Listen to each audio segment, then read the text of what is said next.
જય શ્રી કૃષ્ણ. નમસ્કાર, પ્રણામ, સ્વાગત છે મિત્રો તમારું આપણી સોની યુટ્યુબ ચેનલમાં. મિત્રો, આપણી આજની કહાની છે વૃદ્ધ મા બાપને જીવતે જીવતા રોટલા ન આપો તો મર્યા પછી શ્રદ્ધા કરવાનો શું ફાયદો. આખરે ઘરડા મા બાપની બે રોટલીઓ પણ વહુઓને કેમ ભારે લાગે છે. તો મિત્રો, આ કહાની એક પારિવારિક કહાની છે અને નાના મોટા દરેક લોકોએ ખૂબ જ સમજવા લાયક અને વિચારવા લાયક પ્રેરણાદાયક કહાની બનવાની છે. તો મારી તમને વિનંતી છે કે થોડો સમય કાઢીને વિડીયોમાં અંત સુધી જોડાયેલા રહેજો, કારણ કે આ કહાની એક પિતાની દુઃખદ અને દર્દભરી કહાની છે, જે સાંભળ્યા બાદ તમારી આંખો પણ ભીંજાઈ જશે. કહાની સાંભળીને પસંદ આવે તો વિડીયોને લાઈક કરીને વધુમાં વધુ શેર પણ કરજો. તેમજ તમે આવી કેટલી અવનવી કહાની સાંભળવા માંગતા હોય તો આ ચેનલને સબસ્ક્રાઇબ જરૂરથી કરી લેજો, જેથી અમારા આવનારા નવા વિડીયોની માહિતી તમારા સુધી સૌથી પહેલા પહોંચે. તો ચાલો મિત્રો, શરૂ કરીએ આજની કહાની. મિત્રો, આજે સવારમાં દેવરાજભાઈ પોતાના આંગણામાં બેસીને આરામ કરી રહ્યા હતા, ત્યારે અચાનક તેમણે તેમની પત્ની રળિયાત બહેનને સાદ પાડીને કહ્યું, અરે રળિયાત, આજે ખૂબ જ સરસ વાતાવરણ છે અને હળવો હળવો તડકો પણ નીકળ્યો છે, તો તું આપણા માટે 2 કપ ચા બનાવીને લઈ આવ. એટલે આ વાતાવરણનો આનંદ લેતા લેતા આપણે બંને સાથે બેસીને ચા પીશ, એ જેવી રીતે વર્ષો પહેલા આપણે સાથે બેસીને પીતા હતા. ત્યારે રળિયાત બહેને રસોડામાં પોતાનું કામ કરતા કરતા કહ્યું કે અરે, હું ચા તો બનાવીને હમણાં લઈ આવું છું, પરંતુ આજે તમને અચાનક એક સાથે બેસીને ચા પીવાનો શોખ ક્યાંથી પેદા થઈ ગયો? વહુઓ સાંભળશે તો શું કહેશે? હવે આપણી ઉંમર તો તમે જરાક જુઓ. ત્યારે દેવરાજભાઈએ કહ્યું, અરે શ્રીમતીજી, કદાચ તમે ભૂલી રહ્યા છો કે આજે આપણા લગ્નની વર્ષગાંઠ છે, એટલે એટલો હક તો મારો પણ બને છે કે હું પોતાની પત્નીની સાથે થોડો સમય વિતાવી શકું. આપણે ઘરડા થઈ ગયા છીએ તો શું છે, આખરે આપણે છીએ તો એકબીજાના જીવન સાથીને અને એકબીજાના સુખ દુઃખના ભાગીદાર. ત્યારે પોતાના પતિના મોઢેથી આટલું સાંભળતા જ રળિયાત બહેનના ચહેરા પર મુસ્કાન આવી ગઈ, પરંતુ તે જ ક્ષણે પોતાના આંગણામાં ખાટલા પર આડા પડેલા દેવરાજભાઈનું આ સપનું વરસાદના ઝડપથી વરસતા છાંટાઓને તોડી નાખ્યું. ત્યારે એક જ ઝટકામાં તેઓ પોતાની સપનાની દુનિયામાંથી બહાર આવી ગયા અને વરસાદના છાંટાથી ક્યાંક ખાટલો અને તેના પર પાથરેલી ચાદર ભીની ન થઈ જાય એમ વિચારીને તે પોતાના ધ્રુજતા હાથેથી બધું અંદર રાખવા લાગ્યા. પરંતુ એ ઘરડા હાડકામાં હવે કેટલી સ્ફૂર્તિ ક્યાં હતી? ત્યારે ધીમે ધીમે બધું અંદર લેતા લેતા તેઓ લગભગ પૂરા પલળી ગયા હતા. ત્યારે તેઓ વિચારવા લાગ્યા કે મારી પાસે 2 જોડી જ કપડાં છે, એક જે પહેરેલા છે તે પલળી ગયા અને બીજા રાત્રે ધોઈને સૂકવવા માટે રાખ્યા હતા, તે હજી સુધી સુકાણા પણ નહોતા. ત્યારે દેવરાજભાઈ ભીના કપડાં પહેરીને જ લાકડીના ટેકે લડથડતા પગલાથી સીડીઓ ઉતરીને નીચે આવ્યા. ત્યારે તેમનું શરીર ઠંડી લાગવાને કારણે ધ્રુજી રહ્યું હતું અને ત્યારે તેમની નાની વહુ શોભના રસોડામાં જ પોતાના બાળકો માટે નાસ્તો બનાવી રહી હતી. એટલે ત્યારે દેવરાજભાઈએ પોતાની વહુને અવાજ દીધો કે બેટા, મારા માટે 1 કપ ચા બનાવીને આપો ને, કારણ કે મને ખૂબ જ ઠંડી લાગી રહી છે, અને મને મોહનનો 1 લેંઘો અને ઝભ્ભો આપી દેજો, કારણ કે મારા કપડાં વરસાદમાં પલળી ગયા છે. ત્યારે શોભનાએ કહ્યું કે બાપુજી, હમણાં હું આમના માટે નાસ્તો બનાવી રહી છું, થોડી વાર બેસો, હમણાં આપું છું. એટલી જ વાર પછી તેમનો નાનો દીકરો મોહન પણ નાસ્તો કરીને પોતાની ઓફિસ જવા માટે નીકળી ગયો. ત્યારે ખુરશી પર બેસીને દેવરાજભાઈ રાહ જોઈ રહ્યા હતા કે વહુ હમણાં મારા માટે કપડાં લઈને બહાર આવતી જશે. જ્યારે તે બહાર આવશે ત્યારે તે મને ચા પણ બનાવીને આપી દેશે. પરંતુ તેમને રાહ જોતા સવારના 9 વાગી ગયા હતા અને હવે તો તેમના પલળેલા કપડાં પણ સુકાઈ ગયા હતા. આ પણ તેમની વહુ રૂમમાંથી બહાર જ ન આવી. ત્યારે તેમણે પોતાના પુત્ર ચિંટુને કહીને વહુને ચા બનાવવાનો સંદેશ પણ મોકલ્યો. પરંતુ ત્યારે ચિંટુએ આવીને કહ્યું કે દાદા, મારી મમ્મી અત્યારે ફોન ઉપર વાત કરી રહી છે, થોડી વારમાં આવીને એ તમને ચા આપશે. પરંતુ જોતજોતામાં 1 કલાક વીતી ગઈ તો પણ તેમની વહુ હજી સુધી ફોન ઉપર ચોટેલી હતી. ત્યારે દેવરાજભાઈ પોતાના મનમાં બબડવા લાગ્યા. વહુ પોતાની મા સાથે વાતો કરવાના ચક્કરમાં રોજ ચા આપવામાં મોડું કરી નાખે છે. હજુ તો હમણાં 1 વર્ષ પહેલાની વાત છે કે પોતાના લગ્નની 40મી વર્ષગાંઠ ઉપર દેવરાજભાઈ અને તેમની પત્ની રળિયાત બહેને એકબીજા સાથે વિતાવેલા સમય માટે ભગવાનનો ખૂબ જ આભાર માન્યો હતો અને ત્યારે તેઓ પોતાની જાતને ખૂબ જ ભાગ્યશાળી અનુભવી રહ્યા હતા કે ભગવાને તેમને પરિવાર આપ્યો છે. પરંતુ ત્યારે કદાચ તેમની ખુશીઓને પોતાની જ નજર લાગી ગઈ હોય તેમ થોડાક જ દિવસો પછી રળિયાતબેનને કોરોના નામની બીમારીને એના ખેર કરી લીધા કે તેમણે તેમનો જીવ જ લઈ લીધો. આવી રીતે તું અચાનક ક્યાં જતી રહી રળિયાત? મને આ ક્રૂર દુનિયામાં એકલો મૂકીને? આ બધું વિચારતા જ તેમની આંખોમાં આંસુ આવી ગયા. લગભગ અડધો કલાક વધારે વીત્યા પછી જ્યારે તેમની વહુ બહાર આવી ત્યારે રસોડામાં જઈને ચા બનાવી દીધી અને કપમાં ચા ભરીને પોતાના સસરાની સામે રાખી દીધી. ત્યારે દેવરાજભાઈએ ચાનો એક ઘૂંટડો પીતા જ તેમના મનમાંથી અવાજ આવ્યો કે વાહ, ફરીવાર એ જ ઉકળેલું પાણી પકડાવીને ચાલી ગઈ. એટલી જ વાર વહુને મેં કહ્યું કે ચામાં આદુ કે એલાયચી નાખે અને કંઈ વધારે નહીં તો તુલસીના 2 પત્તા પણ નાખી દે જેથી મારા મનને તૃપ્તિ મળી જાય.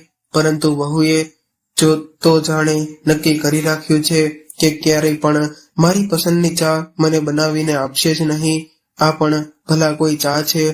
આ તો ઉકળેલું પાણી અને ઘણી બધી ખાંડ અને ભૂકી દૂધ નામ ઉપર તો 2 ઘૂંટડા. મેં તેમને કેટલી વખત કહ્યું છે કે મને ડાયાબિટીસ છે તો ગળ્યું થોડુંક ઓછું બનાવતી ચા. સવારનો નાસ્તો મોડો આપે છે તો કમસે કમ ચાની સાથે બિસ્કિટ અથવા તો ખાખરા જ આપી દે જેનાથી મારા પેટને પણ થોડી સંતુષ્ટિ મળી જાય. આ બધું વિચારતા જ દેવરાજભાઈની આંખોમાંથી આંસુ વહેવા લાગ્યા. ત્યારે તેઓ ચાની સાથે સાથે આંસુ પણ પીતા ગયા અને મનમાં દુઃખી થતા રહ્યા અને વિચારવા લાગ્યા કે વહુને કહેવાનો પણ શું ફાયદો? તેનો જવાબ તો મને ખબર જ છે. જેવું પણ બની રહ્યું છે ચૂપચાપ ખાઈ પી લેતા જાઓ અને રામ નામની માળા જપ્યા કરો. વધારે ટોકી કરવાની કોઈ જરૂરત નથી.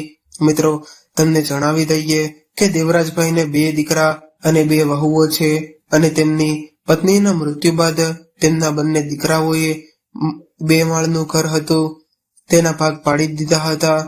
ઉપરના માળે 2 રૂમ નાના દીકરા અને વહુને લઈ લીધા અને નીચેના માળના 2 રૂમમાં મોટો દીકરો અને વહુએ પોતાનો અને પોતાના બાળકોનો સામાન રાખી દીધો હતો. દેવરાજભાઈ અને તેમના પત્નીનો જે રૂમ પહેલા હતો તેમાં પણ બાળકોનો સામાન રાખીને તેને બાળકોનો રૂમ બનાવડાવી નાખ્યો અને તેમને દલીલ એ આપવામાં આવી કે હવે બા તો રહ્યા નથી અને બાપુજીનો એટલો સામાન પણ છે કે નહીં કે તેઓ એક આખો રૂમ ફેરવીને બેસી જાય. બાપુજી, હવે તમારે આવડા મોટા રૂમની શું જરૂરત છે? નાનો દીકરો મોહન બોલ્યો. તો ત્યારે એના મોટા દીકરા નરેશે પણ તેમની વાતમાં સહાનુભૂતિ દર્શાવતા કે એકલા બાપુજી તો નાના રૂમમાં પણ રહી શકે છે. પોતાની પત્ની રળિયાતબેનના ગયા પછીથી બંને વહુઓની અંદરો અંદર ખુસુર-પુસુર થતા જોઈને દેવરાજભાઈને કંઈક આવી જ વાતોનો અંદેશો તો પહેલા જ લાગી ગયો હતો. નહીતર આજ બંને વહુઓ હતી જે એકબીજાનો ચહેરો જોઈને પણ ખુશ, પરંતુ જબ્બર પોતાના સસરાને ધૂળમાંથી માખીની જેમ કાઢી ફેંકવા માટે થઈને બંને વહુઓએ હાથ મેળવી લીધો હતો અને તેમના બંને દીકરાઓએ દેવરાજભાઈનો પલંગ છત ઉપર બનેલા નાનકડા રૂમમાં રખાવી દીધો હતો. ત્યારે પહેલાથી જ એકાકીપણાનો માર સહન કરતા દેવરાજભાઈની એકલતાને તેમના બંને દીકરાઓએ પોતાના આ નિર્ણયથી બમણી કરી નાખી હતી. હવે તો દેવરાજભાઈ ગરમીઓમાં તો ખુલ્લી અગાસી પર ખાટલા ઉપર સૂઈ જતા હતા અને શિયાળામાં નાનકડા રૂમમાં રાખેલા પલંગ ઉપર જેમ તેમ રાત ગુજારી લેતા હતા. ત્યારે એ નાનકડો એવો રૂમ પણ વધારે નાનકડો થઈ ગયો હતો. જ્યારે તેમની વહુઓ દિવાળીની સફાઈ કર્યા પછી ફાલતુનો સામાન પણ ત્યાં મૂકી દેતી હતી.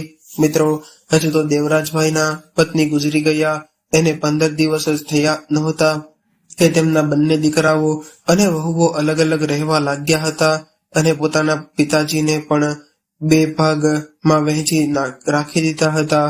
ત્યારે બંને વહુઓમાં બાપુજીને 3 સમયનું જમવાનું આપવાનો ભાગ કરીને કરી શકાય. આ સવાલનો તો ખૂબ જ અનોખો ઉકેલ કાઢવામાં આવ્યો હતો કે બાપુજીને 2 સમયનું જમવાનું આપવામાં આવે. સવારની ચા અને રોટલી નાની વહુને ત્યાંથી મળશે અને સાંજની ચા અને રાતના સમયનું જમવાનું મોટી વહુને ત્યાંથી આપવામાં આવશે. નાની વહુ હતી કે જે સવારનો ચા નાસ્તો પણ તેમને તરસાવીને આપતી હતી, કેમ કે રોજ સવારે પોતાની મા સાથે 1 કલાક વાત કરવાનું તેના માટે ખૂબ જ વધારે જરૂરી હતું. ક્યારેક તો દેવરાજભાઈ પોતાની ધીરજ ખાઈ બસતા અને ગુસ્સામાં કહી દેતા કે વહુ મને જમવાનું તો સમયસર આપતા જાઓ. તો ત્યારે તેમની નાની વહુ બેફામ જવાબ આપીને તેનું મોઢું બંધ કરાવી દેતી. પોતાના સસરાની ઉંમરની તે બિલકુલ પણ પરવા કરતી ન હતી. નાસ્તો મળ્યા પછી જ્યાં સુધી રાતનું જમવાનું મળતું ત્યાં સુધીમાં તો દેવરાજભાઈ અધીરા થઈ જતા હતા અને મોટી વહુ હતી કે જેને 2 રોટલી કરતા વધારે બનાવવામાં પણ તકલીફ થતી હતી. આટલું કે જ ખાવાથી દેવરાજભાઈનું પેટ પણ સરખું ભરાતું ન હતું. સાંજના સમયે ભૂખથી તડપતા દેવરાજભાઈ વિચારવા લાગ્યા કે હું મારી વહુઓને કંઈક કહું છું તો સામે 4 વાતો સંભળાવી દે છે કે આ ઉંમરમાં ખાવા પીવા પર નિયંત્રણ રાખો, વધારે પડતું ખાવું એ કોઈ સારી વાત નથી અને તમે કોઈ કામ કરવા થોડા જાઓ છો, આટલું બધું ખાશો તો પચાવવું મુશ્કેલ થઈ જશે અને જો બીમાર પડી ગયા તો અમારાથી તમારી સેવા નહીં થઈ શકે. તમે તો હરતા ફરતા જ દુનિયાથી જાઓ તો સારું, જેથી અમને પણ કોઈ પરેશાની ન થાય. મિત્રો, અચકજ ની વાતો ને તે હતી કે તેમની બંને વહુઓ પોતાના સસરાને આ બધી વાતો તેમના દીકરાઓની હાજરીમાં જ સંભળાવી દેતી હતી અને ત્યારે તેમના દીકરાઓને પણ હિંમત નહોતી કે તેમના પત્ની વ્રતા દીકરાઓ પોતાની પત્નીઓ વિરોધ કરી શકે. ત્યારે પોતાની વહુઓના મોઢેથી આવા તીખા બોલી સાંભળીને દેવરાજભાઈ ભરી આંખો સાથે પાછા પોતાના રૂમમાં આવી જતા હતા અને રૂમમાં રાખેલા પોતાની પત્નીના ફોટા સામે વાતો કરવા લાગતા હતા. જોઈ લીધું ને રળિયાત, તે મારા દીકરાઓ મને કેવા દિવસો દેખાડી રહ્યા છે. જ્યાં સુધી તું મારી સાથે હતી ત્યારે મારા આત્મસન્માન પર જરાય આંચ આવવા દેતી નહોતી.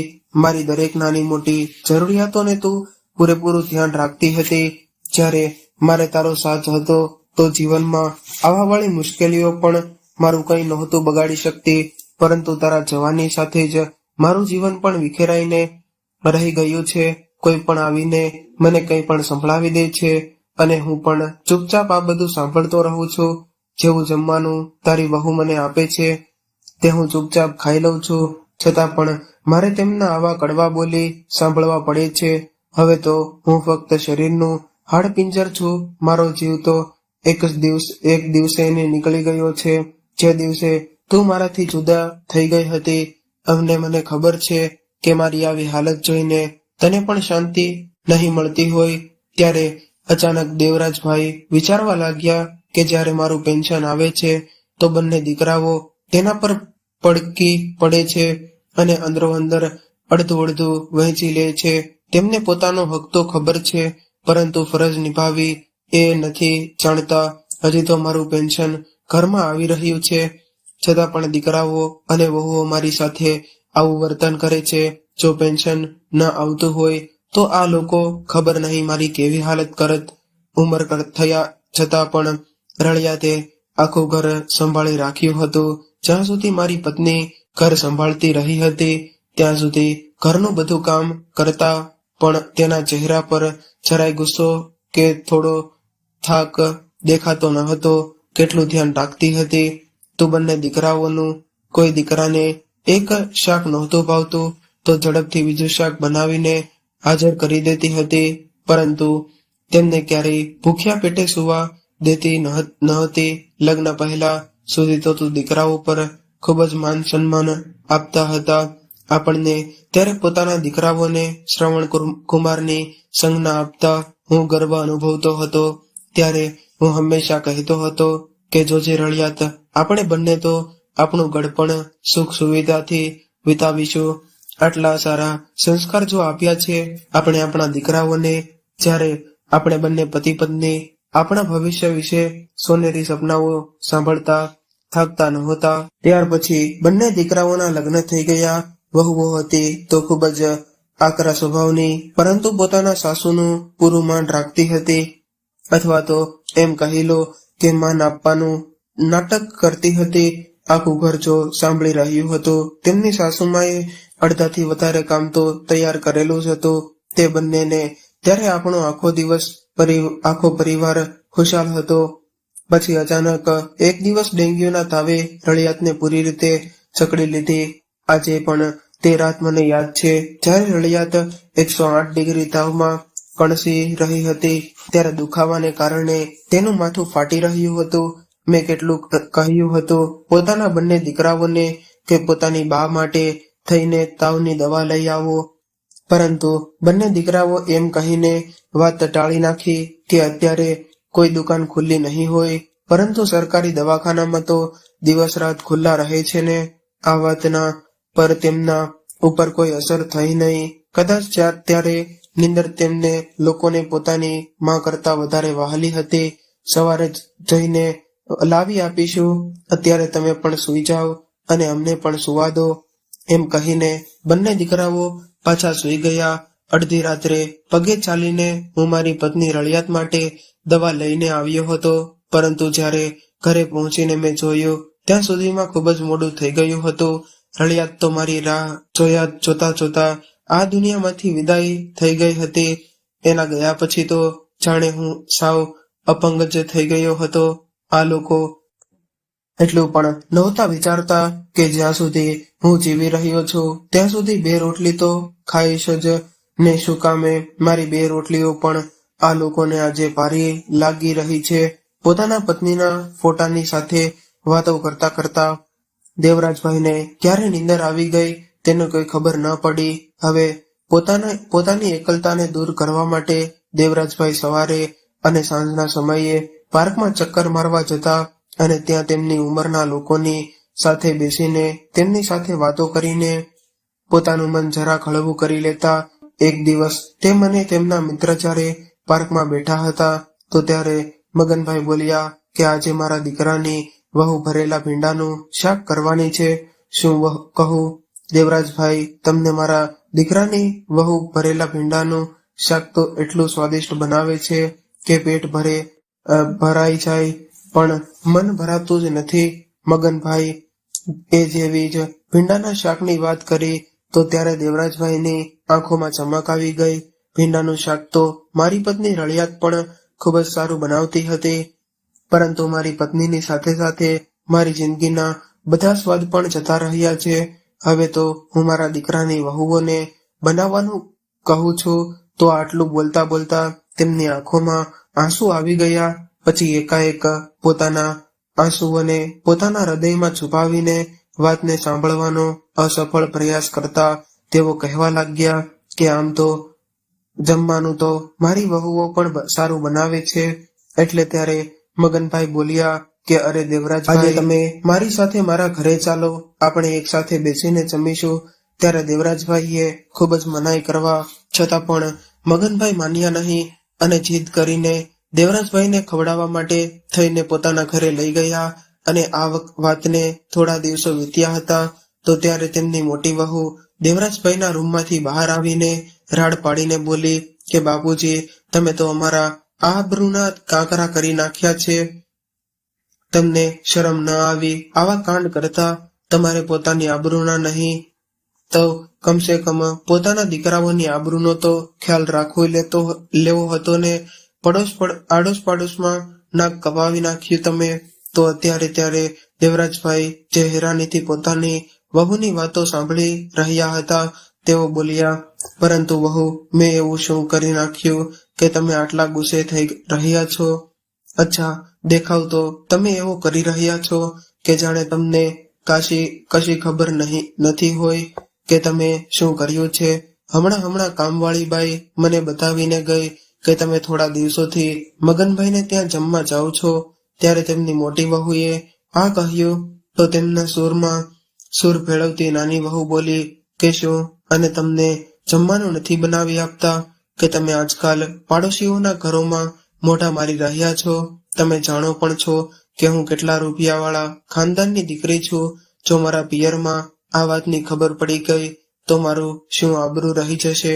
દુનિયા શું વિચારશે કે દીકરાઓ અને વહુઓ ભેગા થઈને પણ મા બાપને બે સમયનું જમવાનું નથી આપી શકતા. ત્યારે પોતાની બંને વહુઓની ખરી ખોટી વાતો સાંભળીને દેવરાજભાઈનું હૃદય જોરથી લાગ્યું. હવે તેમને પણ લાગ્યું હતું કે કદાચ તેમને ખૂબ જ મોટી અપરાધ કરી નાખ્યો છે. ત્યારે અપરાધ બોધની ભાવના કારણે તેઓએ કંઈ બોલી ન શક્યા અને દુઃખી મનથી સાથે પાછા આવીને પલંગ પર બેસી ગયા. પછી બીજી ક્ષણે વિચાર ખાવા મળતું હોય તો હું કોઈ બીજાના ઘરે જમવા માટે શું કામ જાઉં? જો તે મગનભાઈ તેના ઘરે 1 કે 2 દિવસ ખાધું પણ છે તો એમાં એ એવડો મોટો શું ગુનો કરી નાખ્યો? હું પણ ભૂખ્યો ક્યાં સુધી રહું? આખરે મારું પણ મન થાય છે ભરપેટ સ્વાદિષ્ટ ભોજન ખાવાનો. બીજા દિવસે સવારે દેવરાજભાઈ જ્યારે સીડીઓથી નીચે ઉતરી રહ્યા હતા તો તેમને સ્વાદિષ્ટ ભોજનની સુગંધ આવવા લાગી. જોયું તો તેમની વહુઓ રસોડામાં એક સાથે જમવાનું બનાવી રહી હતી. ત્યારે એકાએક તેમને યાદ આવ્યું કે આજે તો પોતાની પત્ની રળિયાતની વરસી છે. આજના દિવસે તો રળિયાતબેન અમને હંમેશા માટે એકલા મૂકીને જતા રહ્યા. આજે રળિયાતબેનનું પસંદગીનું બધું જમવાનું તૈયાર કરવામાં આવી રહ્યું હતું. ભરેલા રીંગણા, બટેકાનું શાક, ચણાનું શાક, પૂરી અને ખીર બનાવવામાં આવી રહી હતી. ખમણ અને દાળ ભાત પણ બનાવવામાં આવ્યા હતા. જોરશોરથી બધી તૈયારીઓ કરવામાં આવી રહી હતી. બધા સગા સંબંધીઓ અને આડોશ પાડોશ વાળાઓને પણ બોલાવવામાં આવ્યા હતા. ત્યારે દેવરાજભાઈએ તેમની નાની વહુને અવાજ દીધો, વહુ, મારા માટે 1 કપ ચા તો બનાવી આપો. ત્યારે તેમણે રસોડામાંથી જવાબ આપ્યો કે થોડી વાર રાહ જુઓ બાપુજી, હજુ મારે રસોડામાં બીજા ઘણા બધા કામ છે. એમ કહીને તેમની નાની વહુએ તેમની વાતને ટાળી નાખી. ત્યારે દેવરાજભાઈ ખુરશી પર બેસીને પોતાની ચાની રાહ જોવા લાગ્યા. 2 કલાક વીતી ગયા પછી પણ પરંતુ તેમની વહુઓએ તેમને ચા પણ આપી નહીં. ત્યારે ભૂખથી પરેશાન થઈને તેમણે તેમની મોટી વહુને અવાજ દીધો, મોટા વહુ, મારા માટે 2 રોટલી બનાવી દો, કારણ કે આજે મને ખૂબ જ વધારે ભૂખ લાગી છે. આ સાંભળીને તેમની મોટી વહુ તો જાણે તૈયાર બેઠી હતી તેમની વાતો સાંભળવા માટે. એટલે તે બોલી કે બાપુજી, એવી પણ શું આગ લાગી ગઈ છે તમારા પેટમાં કે થોડો સમય રાહ નથી જોઈ શકતા? અને તમે જોઈ તો રહ્યા છો ને કે ઘરમાં કેટલું કામ છે. અમારી પાસે હવે જ્યારે તમે જમવા બેસો ત્યારે એક જ વખતમાં વ્યવસ્થિત જમી લેજો. તમે એટલું તો વિચારો કે બ્રાહ્મણને ખવડાવવાથી કેટલા તમે કઈ રીતે ખાવાનું ખાઈ રહ્યા છો. અરે તમે તો મને 1 કપ ચા આપી દો, જેનાથી મને કંઈક તો તૃપ્તિ થઈ જાય. ત્યારે દેવરાજભાઈની આ વાત સાંભળીને તેમનો મોટો દીકરો જ ત્યાં જ બ્રાહ્મણો માટે આસન પાથરી રહ્યો હતો. તે ગુસ્સામાં બોલ્યો કે બાપુજી, તમને મારી પત્નીએ કહ્યું કે એમાં સમજાતું નથી કે પહેલા બ્રાહ્મણોને ભોજન આપવામાં આવશે, ત્યાર પછી જ બીજું કોઈ પણ ખાઈ શકશે. ત્યારે દેવરાજભાઈએ કહ્યું, પરંતુ બેટા, હમણાં તો બંને વહુઓએ પોતાના બાળકોને ખાવાનું ખવડાવ્યું છે અને હું તો ફક્ત ચા માંગી રહ્યો છું. એટલે ત્યારે તેમનો નાનો દીકરો પોતાની માના ફોટા પર ચડેલી માળાને ઠીક કરી રહ્યો હતો. એ કહેવા લાગ્યો કે બાપુજી, જો બાળકોએ ખાવાનું ખાઈ લીધું તો એમાં શું થયું? તમે હર સમયે ફરિયાદ શું કામ કરતા રહો છો? ત્યારે અપમાનના ઘૂંટડા પીને દેવરાજભાઈ ચૂપચાપ પોતાની ખુરશી પર બેઠા રહ્યા. થોડી વાર પછી બ્રાહ્મણો ભોજન લઈને જતા રહ્યા અને બધા મહેમાન પણ આવવા લાગ્યા હતા. પરંતુ દેવરાજભાઈને હજુ સુધી કોઈએ ખાવાનું આપ્યું નહોતું. ત્યારે દેવરાજભાઈ પોતાની ખુરશીમાં બેઠા બેઠા વિચારવા લાગ્યા કે હાય રે, વિધિનું વિધાન, આ કેવો રિવાજ છે કે જીવતે જીવતા પોતાના ઘરડા બાપને આ લોકો ખાવાનું પણ પૂછતા નથી. અને તે શું પસંદ છે અને શું ના પસંદ, પરંતુ મારી ગયેલા વ્યક્તિ પાછળ તેના પસંદની ચીજો બનાવવામાં આવી રહી છે અને બ્રાહ્મણોને ભરપેટ ખવડાવવામાં આવી રહ્યું છે. ત્યારે તે પોતાના મનમાં ને મનમાં વિચારવા લાગ્યા કે કાશ માણસ પોતાના વૃદ્ધ માતા પિતાની જીવતે જીવતા સેવા કરી શકે. આ બધું જોઈને આજે તેમની આંખોમાં આંસુ રોકાઈ નહોતા રહ્યા. ત્યારે તેમના નાના દીકરાએ અવાજ દીધો અને તેમના હાથમાં જમવાની થાળી પકડાવીને જોડીને તેમને બધું જમી લો.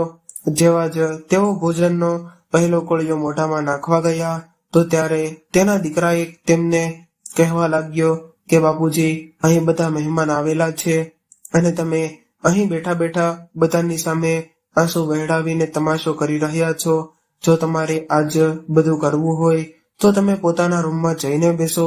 બધા મહેમાનોની સામે અમારી આબરૂના ધજાગરા ઉડાડવાની તમારે કોઈ જરૂરત નથી. ત્યારે દેવરાજભાઈની ધીરજ હવે ખૂટી ગઈ હતી. હવે ત્યારે અચાનક જ તેમના પેટની ભૂખ ગાયબ થઈ ગઈ અને પોતાના દીકરાના હાથમાં જમવાની થાળી પાછી આપતા જોરથી બોલ્યા, નથી જોતું મને આ અપમાન ભરેલું ભોજન. કાશ હું પણ મારી પત્નીની સાથે જતો રહ્યો હોત તો સારું હતું. આવી અપમાનજનક જિંદગી પણ કોઈ જિંદગી છે? ત્યારે દેવરાજભાઈની આ વાતો સાંભળીને તેમના બંને દીકરા અને વહુઓ તેમની સામે ગુસ્સાથી જોઈ રહ્યા હતા.